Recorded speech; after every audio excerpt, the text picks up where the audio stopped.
Okay. So I put the bit.ly for the slides in the chat for you guys. It's also up here on the screen. At the end of the screen slides or whatever, there's information for what you can take back to your departments. So it should be fairly easy. I'm going to go over basically our job description and then kind of wanted to dive into some specifics with like the STAR data reports so that you guys feel a little bit more comfortable maybe when department members come to you or even when your team members want to take a closer look at everything. It looks like we have everyone joining us now, so perfect. I'm going to go ahead and get started. Okay, so first stop today is to just go over the scope of the role.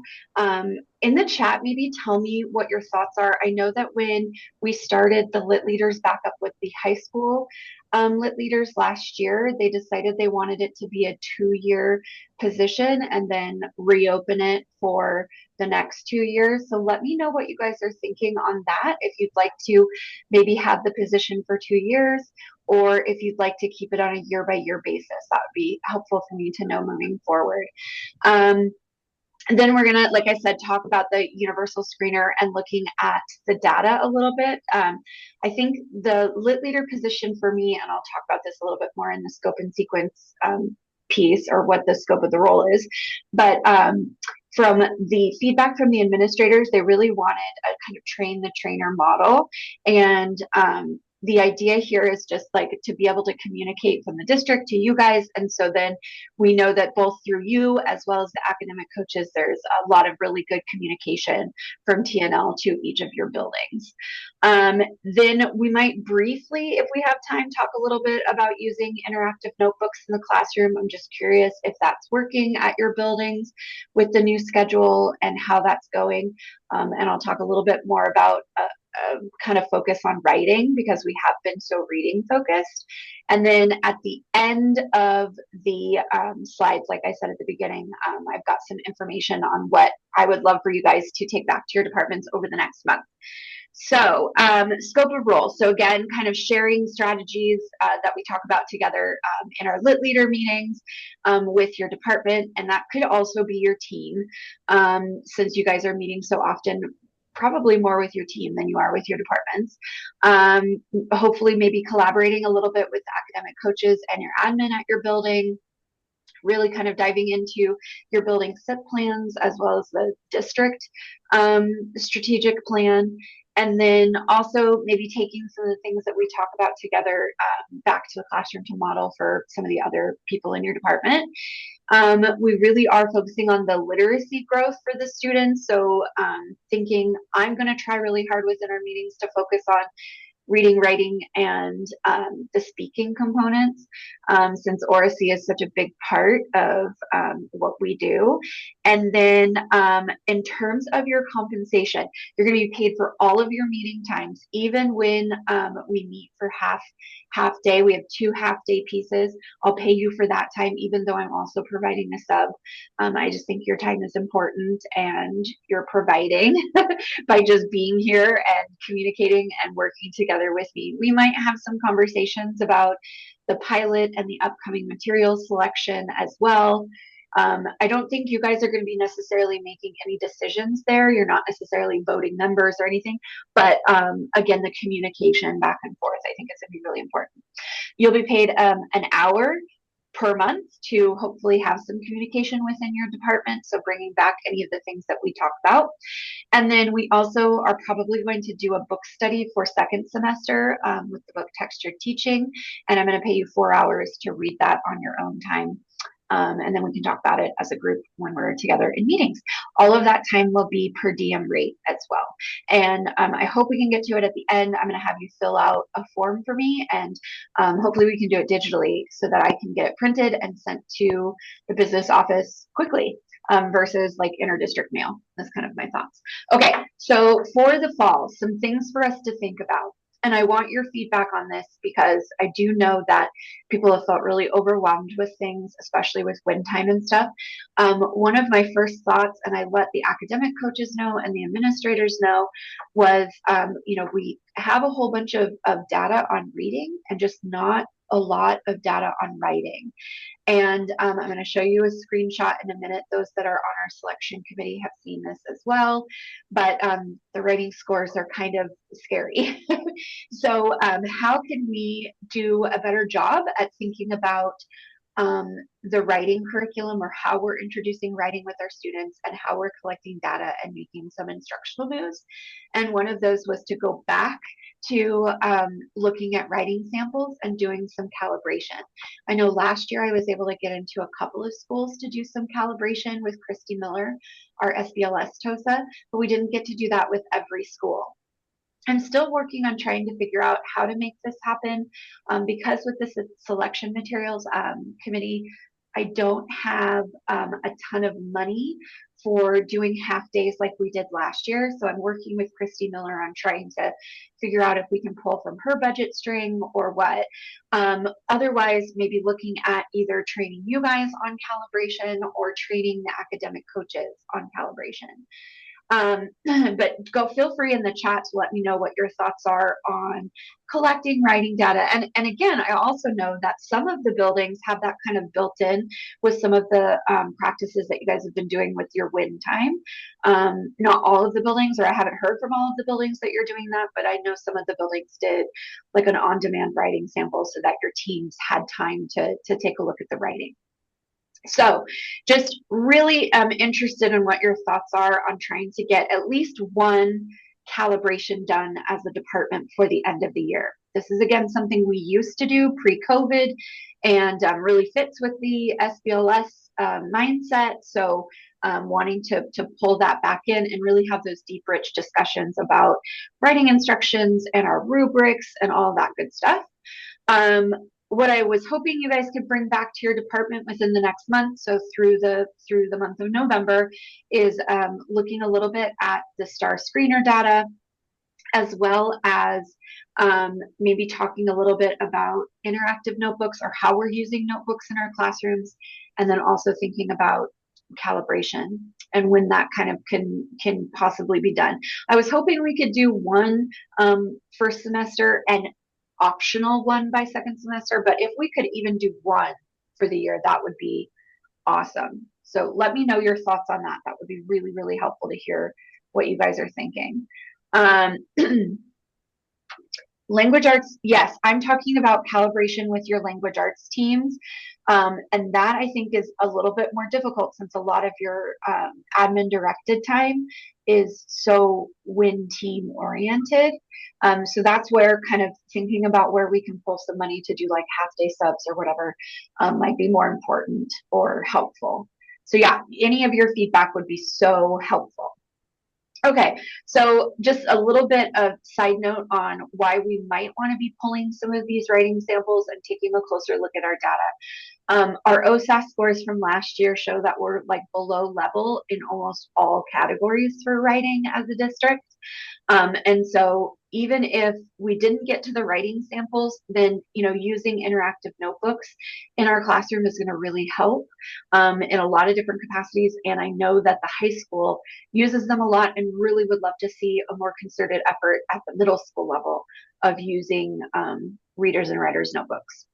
So that's one of the reasons why I keep kind of coming back to gathering writing data and thinking about the writing in the classrooms.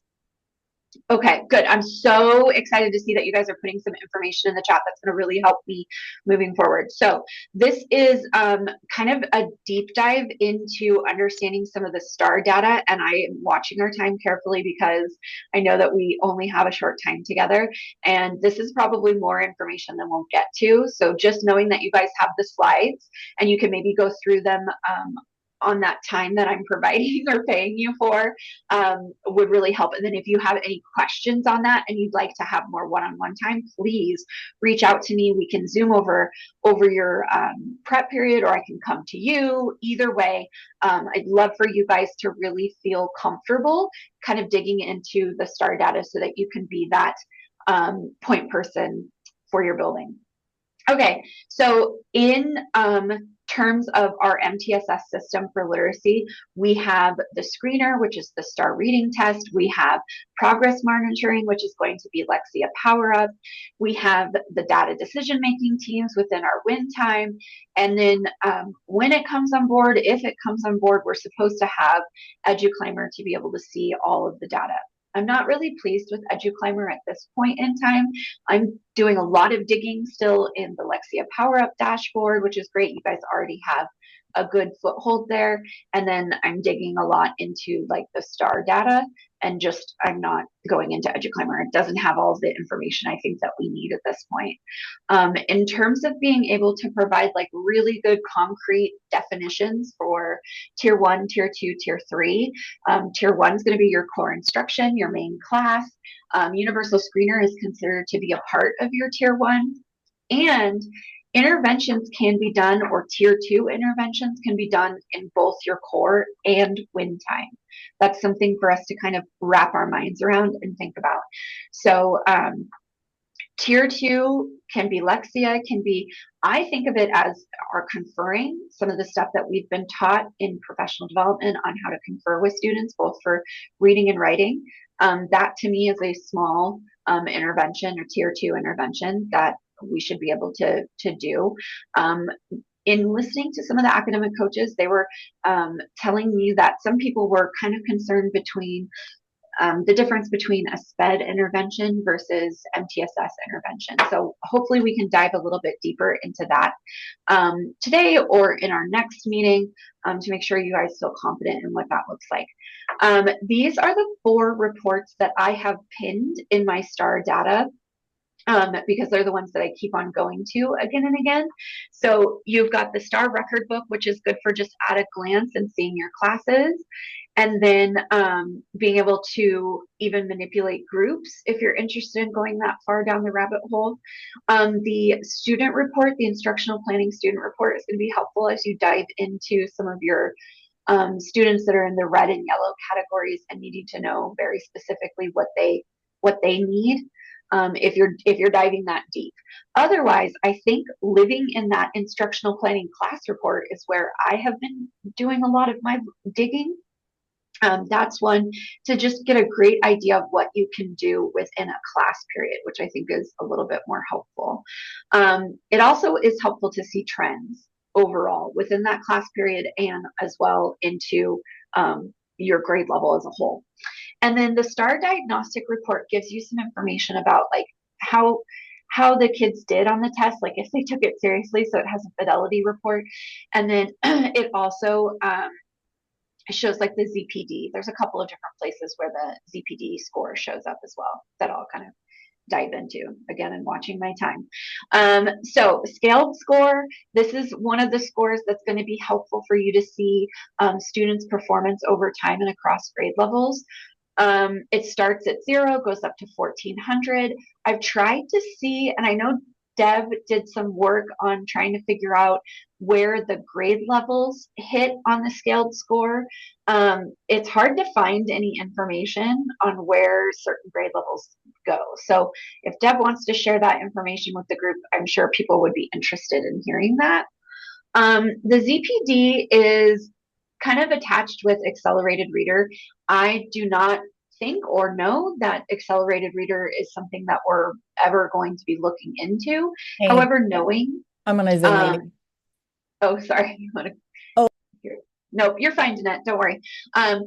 So knowing what the ZPD, though, it would be helpful for students that are maybe struggling with choice book selection, and I'll show you that in just a minute. The ZPD is basically where students can read without and feel comfortable, maybe a little bit of struggle, but without teacher intervention. So the grade equivalent score that you see in the STAR data, that is what they can handle in class with teacher scaffold and intervention, whereas the ZPD is where they can be on their own, if that helps in terms of like knowing where things are. Okay. I made this little universal screener kind of flow chart, and I will put that in the chat. It's linked here on the slides as well. But like kind of like, what do we do? You know, first we gather the data, then we kind of look at the data. We're asking questions. What are we noticing? What are some of the patterns? And then from there, we start prioritizing the needs, figuring out the interventions. And that's really where we want people to kind of focus on for both class time and win time. It's interesting because I know from the district perspective, they've been saying again and again, this year's focus is on core instruction. We don't need you looking at tier two, blah, blah, blah. But at the middle school level, with our new schedule and win time, it puts a microscope on tier two. So that is why we've been talking about it and thinking about it. And so I hear you there, and I've got some resources in here to kind of hopefully help support as we dive deeper. So in terms of analyzing the data, the STAR diagnostic report, like I said, shows you the test duration and fidelity. So 5 to 30 minutes is a normal time frame. I think when you dive into these slides off to the side, I put a screenshot from STAR on what to look for in terms of the timing. But that is one place you can go to see if you're questioning, I don't know why the kid got this score. I think they should be higher or whatever. You could go here and look at their fidelity. This is another place also to see the ZPD in that bottom left-hand corner. The record book is a good place for you to see quite a bit of data. You've got the STAR report, but you can also see the Spanish report right next to it, which is great. This is also where you can go in and manage or create groups. Maybe talk to your academic coach, because some of them have created some groups, but this is where you can go and create some yourself if it makes more sense for you to name them by period. You also have the ability to go in and look at some of these Nearpod lessons that are supposed to be assigned specifically to some of the focus skills of the STAR assessment. But here's my thoughts on the Nearpod lessons. And feel free in the chat to say I'm wrong if you've dove into these. But BSD has not purchased the Nearpod lessons. They're very expensive. And I haven't heard anything about us purchasing the Nearpod lessons. So all you have access to right now are the free versions. The experiences that I've had as I've dove deep into some of those Nearpod lessons, it involves some skill and understanding of Nearpod in order to deliver that to the kids. You shouldn't just be assigning it to someone and just hoping they can go through it on their own. You need to give feedback and respond to those Nearpod lessons. Some of them, it's interesting because it almost felt like you were starting in the middle of something.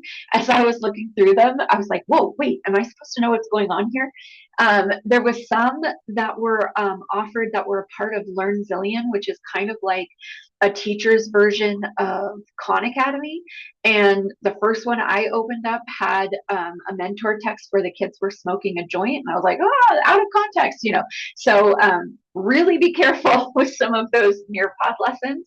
Preview them for sure before you just start assigning them to the students. It's not necessarily my preferred idea. I would much rather us use like the Lexia lessons or work individually on creating some things for the students ourselves before we dive into those Nearpod lessons. They make it seem so great and nice, but it's just not quite there. Okay, I'm still watching my clock and paying attention. So for the ZPD, I wanted to take some time to show you really quickly something that I think is pretty cool that I saw at one point someone show us, but this on this form, it shows down here this arbookfinder.com. Again, I want to make sure people know we're not necessarily looking into AR at all. However, you can go into this and click on this advanced search and go down here to the ZPD. And let's just do what's on this 4.8 to 11. That's a lot. Okay, to 11. And you can do any kind of topics that the kids might be interested in. We can say we want to go middle grades, and then we can go search. And then this will give us kind of some ideas of books. It's taking a little bit of time before we're seeing the covers show up, but this should show you books that the kids could then look for in the school library or your classroom library. I don't really know why I'm not getting the covers showing up right now. But when you do it on your own, you can see that. So if you're having a hard time with a kid choosing a choice book, I think this is super helpful. Again, it relies on us actually having a copy of that book, but most of these are just general books that we should have in our library. I thought that was pretty cool, could be helpful, but I just wanted to point that out. Okay. Oops, go back. Sorry.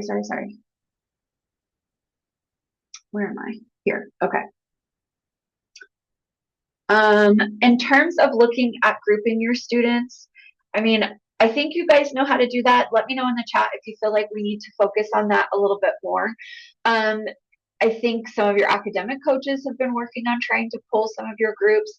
My concern is, besides just looking at the kids that are in the red level or the kids that are in the yellow level, is trying to figure out some basic trends within the data and focus in on that. I can tell you one thing that I've noticed as I've looked at different buildings, we still are struggling with informational text. We're still struggling with key ideas and details. So any kind of summarization work on nonfiction texts, which take that back to your team, because that could be in science, that could be in social science, doesn't have to be in your room. Any work on the CERs, if we're still doing those kinds of paragraphs, are going to be infinitely helpful. I've also noticed a trend of figurative language coming up again and again. So any kind of work we can do with some figurative language, I think, would be kind of helpful. So noticing those trends, I think, is more helpful than just saying, I've got a group of kids in the red that I'm going to work with. Figuring out those trends, I think, are going to be ultimately the most helpful. So how do we figure out those trends? This is why I love the class report the most. When you're looking at the class report, what we want to focus in on is the focus skills. There's a little tiny square button as you're looking at the reports that you click for show only focus skills. The focus skills are the ones that are being tested. The other ones that don't have the little lightning bolt next to it, let me go back. The ones that have the lightning bolt are the focus skills. The ones that don't are like the nice to know. So I would focus only on the focus skills and figure out what from there to narrow down on. And again, like I said, the interventions are just targeted support for what the kids need. It does not have anything to do with interventions that are part of an IEP to help kids meet their grade level expectations because of the IEP. So just what we're focusing on is small reteaching, strengthening key pieces that the kids don't have, and trying to provide them with some strategies to better access the stuff that they're doing in class. And then I will put this in the chat, but it's also linked in the slides. This is one, just an idea of how to use AI to help with some of these literacy scaffolds. Taking any kind of text and putting it into AI, asking it to chunk it for you, asking it to grab out vocabulary that you need to pre-teach, asking you to help with some of the guided annotation that would be helpful for the kids.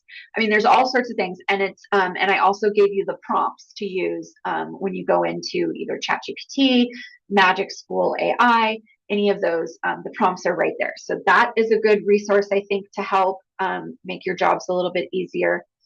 I also have this little planning chart, if this would be helpful to kind of dive into some of those trends that you're seeing as you're looking at the class report. I know that the admin liked this quick and easy little protocol, but totally up to you. Okay. I'm seeing some good questions, and let's see, I've got 2 minutes left, and I might have to answer some of those questions maybe in an email coming back to you guys, because I want to make sure I get the form to you as well. So I think we're kind of, in terms of what I want you to do, I've said analyze the trends repeatedly. I think I don't want you guys to feel overwhelmed. Picking one thing and trying that until we hit the second STAR test in January would be great. Just pick one thing. Okay, we're going to focus on figurative language. Okay, we're going to focus on, informational text. Whatever you choose to do, one thing only would be great. That's something different. We've picked something based on what the data is telling us, and we're trying it. And then we'll see how that goes based on the winter screening results. So I don't want you guys to get too freaked out over the data and trying things.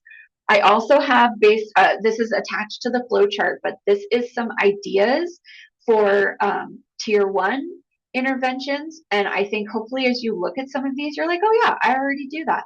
And so hopefully that will kind of help wrap your mind a little bit around what it looks like to do some interventions in core 1. And then also I've got tier 2 that can happen in small group in your core class. And then I also have one for what can happen during wind time. So lots of different ideas and resources. And then, you know what, I'm going to skip the stuff on interactive notebooks. But you know what, in the chat, can you guys tell me where your department is with notebooks, whether you call them interactive notebooks or not? Is your school using them? Is your team using them? Is your department using them? I guess I should say, since you have teams that are different. Okay, so I will confirm your attendance. I am not going to have you guys worry about this, but do I have this? Yes, I do. Okay, I'm going to put this in the chat for you, and I'm going to show you what I kind of want you to do. What I'm going to have you do is go to print this and go ahead and save it as a PDF.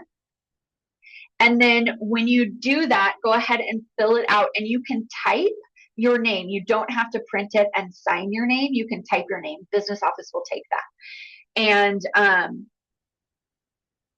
And then you can attach the PDF that you filled out. You have to save it. Make sure you save it once you fill it out. Attach that to your email and send it back to me. All you have to do is just make sure you fill out your name, your employee ID number, your school, that sort of thing. It's a half hour for this month, and then next month will be, I think, 1.5 hours. So I'll pay you for November for the hours worth of time to maybe communicate with your department. But since we're just finishing up with October, I'm going to pay you for today. And then next month will be the month of November communication, etc. And then you've got the date, and you can just type your name and then email it back to me. And if you can get that to me by the end of the week, I'll get that to payment so that you can hopefully see it soon, if not on your next paycheck. And then at the end of this, you've got, I'm going to go back a little bit. Here's the information to take back to your department. It's all within the slide deck. And I'll send an email to answer some of the questions that I noticed in the chat. I'll include the slide deck. I'll include the pay form. And I think that should be it. Let me know, because you guys got to go. Let me know if you need anything else. Hopefully this is going to be something that we'll meet on a regular basis. You guys can communicate in the chat, communicate to me. Thank you so much for coming this morning. Have a great rest of the day. And feedback on if this helped looking at some of the STAR data, or if we need to dive deeper. That would also be helpful for me to know. Bye, guys. Have a great day. Thank you so much.